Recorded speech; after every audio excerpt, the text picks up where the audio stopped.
আপনি ইনশাআল্লাহ 50% না 100% সুস্থ থাকবেন। ওষুধগুলো রেগুলার করেন। হয়তো এরকম না যে ওষুধ খেয়ে যেতেই হবে, এরপরে আপনি যে নির্দেশ আমাকে দেবো আপনাকে, স্ট্যান্ড বাই প্রস্রাব করবেন দাঁড়াইয়া, কখনো বসে প্রস্রাব করবেন না।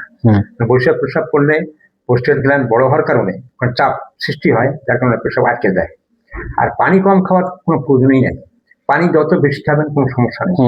যেহেতু আপনি স্ট্যান্ড বাই প্রস্রাব করতেছেন, প্রস্রাব ক্লিয়ার হয়ে যাবে আপনার। এরপরে যে সমস্যা থাকবে আমাদের ওষুধে এটা কভার করবে, কোনো সমস্যা থাকবে না।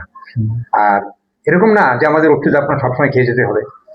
এইভাবে আপনি কিছু নিয়ম পালন করেন, দেখবেন আপনার কোনো সমস্যা থাকবে না। আর একটা বড় সুবিধা হচ্ছে আমাদের এটা হারবাল গাছগাছরা ওষুধ, এদের কোনো কেমিক্যাল নেই। ইউরোমেক্স খায় মানুষ পেশাবের সমস্যার কারণে সেক্স কমে যায়, আর আমাদের এটা খাওয়ার পরে সেক্স কমবে না।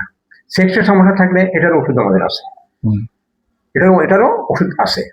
কেন, যারা পোস্টেট গ্ল্যান্ডে ভোগে এবং ইউরোমেক্স খায়, তারপরে অ্যালোপ্যাথিক ওষুধ যেগুলো ব্যবহার করে, এর সাইড এফেক্ট আছে, মারাত্মক সাইড এফেক্ট আছে। আমাদের ওষুধে কোনো সাইড এফেক্ট নেই। আপনি যদি শরবতের মতো খান, কোনো সমস্যা হবে না। পানি মিলিয়েও খেতে পারেন, পানি ছাড়াও খেতে পারেন। তবে আপনি কিছুদিন খাবার পরে নিজেই বুঝতে পারবেন যে আপনার সমস্যা দূর হয়ে গেছে। এইভাবে আপনি আমাদের ওষুধ খেতে থাকেন, আর নিয়ম যেটা বললাম এই নিয়ম মতো আপনি খান, পানি খান, সবকিছু খান।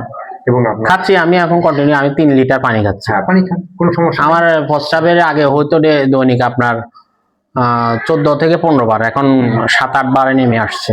না, আরো কমে যাচ্ছে। স্বাভাবিক হচ্ছে 7 বার, 6-7 বার। পেশাব ধরে রাখতে পারেন না? না, এইটা আর হবে না। এটা হচ্ছে না, আমার হচ্ছে না। পানি প্রস্রাব যে আমি বাসা থেকে ফ্রেশ হয়ে বেরেছি, কোথাও যাওয়ার সাথে সাথে আমার আর প্রস্রাব ধরে, সেখানে আবার ওয়াশরুম খুঁজতে হয়। এটা সব জায়গায় তার পরিবেশ। হ্যাঁ, সবাই হারবার ওষুধ যেহেতু আপনার কোনো সমস্যা হবে না, এবং আপনি ইনশাল্লাহ আমার ওষুধ যখন আপনার হাতে পড়ছে, আপনার আয়ু আছে, হায়াত আছে আপনার, এবং আল্লাহ তাআলা আপনাকে হেফাজত করছে।